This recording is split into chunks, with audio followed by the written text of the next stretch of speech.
Hey YouTubers, thank you for tuning in to an episode of Super Dreamy Cars. Today, the very first video that I'll be doing will be featuring my car, yes, the Volkswagen Scirocco. So let's get into it. Hit it!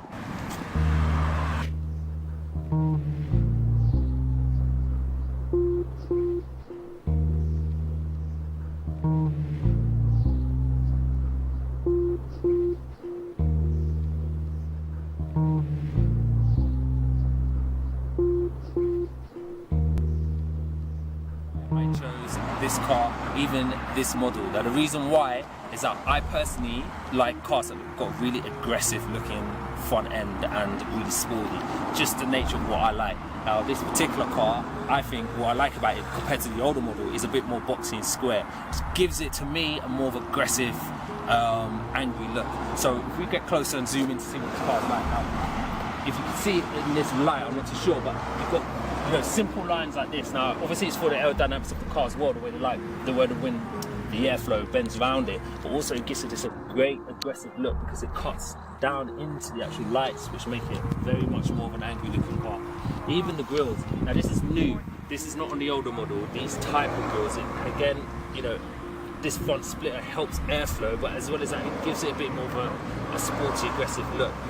Coming right across to these honeycomb grills, it just adds to it. Now I reckon the fact that I got it in white, because it's contrasted off the black, it makes it stand out a lot more. But I do like that aspect of the car, and that's the reason why I particularly chose this, just literally off the look alone.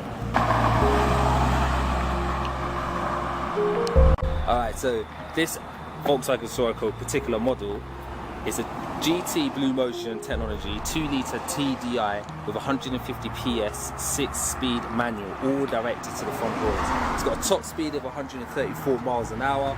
It'll get 0 to 60 in 8.6 seconds. It has an urban MPG of 56.5 and an extra urban of 74.3, which I very much doubt you'd be hitting, but the same combined, you'd be on 67.3. So looking at the rest of this particular car that I've chosen is, again, if you look at the way the angles swoop around the side of the car, very, very low line looking car. Yes, it is a GT, so GT tend to have an aggressive sporty look, but everything about this car looks very sporty. I do like the way the car is actually very low lying, so it does give it like this close to center gravity. It gives you more of a sporty feel, especially when you're driving the car. It feels like you're close to the road. I do like these windows. Now these windows are very small. Again, it gives you that aspect of that you're in a very low, less like a family car, because family cars have got massive windows so you can see out, but this is just purely for the aspect of the look of the design.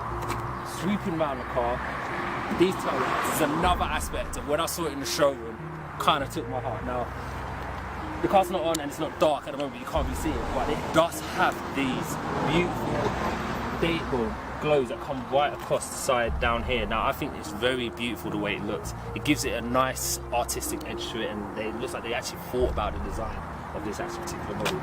Huge bumper at the rear, and I like the way it gives it a very wide arse effect. So the rear of the car kind of comes out, and the way the lights wrap around the side and the straight lines help make the car look wider possibly than it actually is. Now if you look up here, you've got this fat spoiler. Now this helps bring downforce into the car, especially if you can see here, it's got a little lip, so when the air flows down it comes out, helps push the car down. Okay, so let's look at the interior of the actual car and the seating placements. So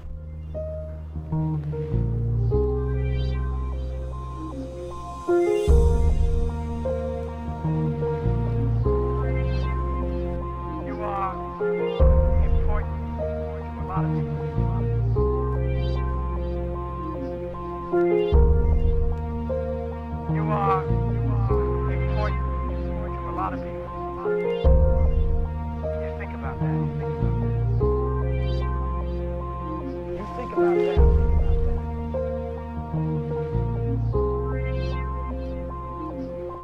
okay, so I've given you a quick overlay of what the outside of my car looks like. Let's show you what inside it looks like from the driver's perspective. So within the cockpit, this is what you have. You obviously got your steering wheel. Now in this particular model, it does have this cutout bit at the bottom, so it's not a full round steering wheel. Makes it give it more of a sportier feel. On the actual steering wheel itself, you have your volume, which is the up and down, and then you can go through the different dials on the menu screen that you have on the actual dashboard. Now if you see here, you can see I'm going through the address book at the moment, but you can actually go through different setups of the actual car. So you can go through your audio, your navigation, so the compass. You can also have your telephone as well. So all that can be controlled from the steering wheel. Standardly, you'd have it on the actual radio section down here, which is touchscreen. So I can actually touch and decide which station I want to listen to. Also, you've got your radio, your media, your phone, navigation, traffic, and actually the car or the setup of how you want things to work. Now, one extra thing I do like about this car, again, when I sat in it in the showroom and I maybe want to buy it, was this little bit up here.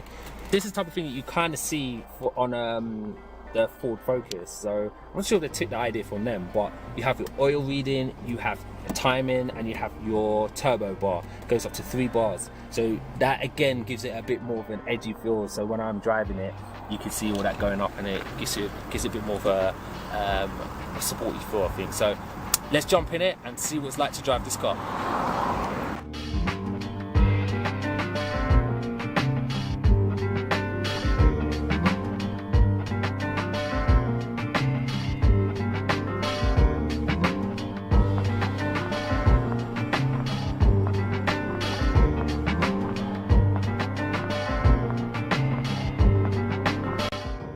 My Scirocco, my lovely Scirocco. This is probably, well, actually not even probably, the quickest car I've actually owned, so it's quite special to me because I do love it, and I'm a bit of a fast driver. Now, as I was saying earlier, I do like the setup of it, and I do like this dial up here, this turbo button. Now, this is the very first turbo car I've actually owned.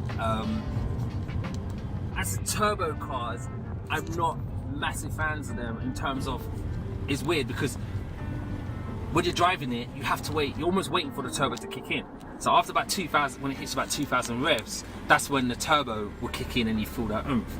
But I'm guessing if you're driving fast, you just want that instant power all the time. So that's why I find turbos actually annoying. But then again, on the flip side, it does give that thrill when you're driving and it's suddenly the turbo kicks in and throws you to the back of the seat, and it is actually quite fun and quite exciting. Again, when you're taking corners and you put your foot down, and then next minute the turbo kicks in a bit later, so there's that lag. It's almost like you can't wait for it to happen because it's that instant power, and it just gives you that instant whoa type of feeling. So that's what I do love about it. So you can love and hate turbos, but it is what it is. So the reason why I love this car as well is I love the way it drives. It's a nice car to drive. Now I live in the country, so a lot of my driving is in country lanes like this.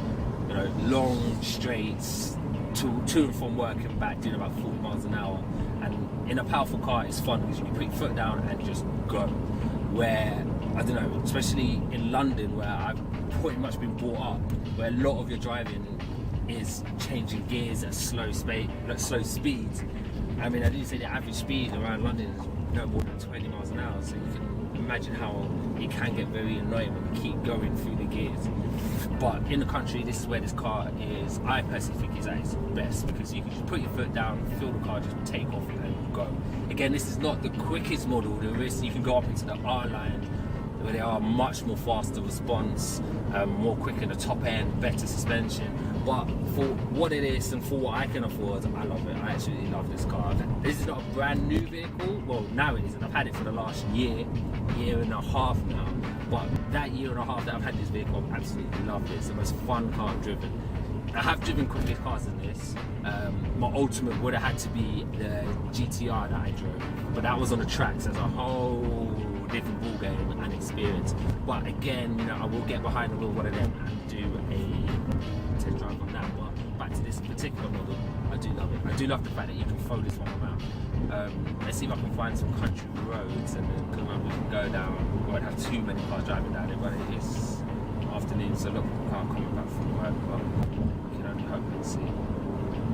Right, so let's take this right. See what it's like.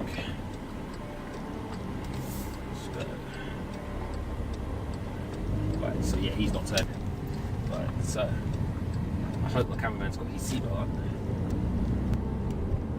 So let's put a foot down. So let's see what it's like when I put my foot down.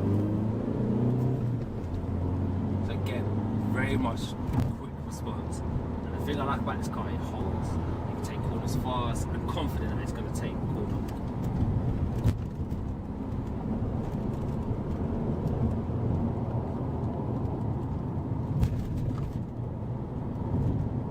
Days like this is what I actually love, especially on a Sunday evening, and I can take this car out and just really show what it can do, because I absolutely love it. It holds the corner very well, extremely well, and we're coming up to a slow car, so yeah, we won't be able to go too much more faster.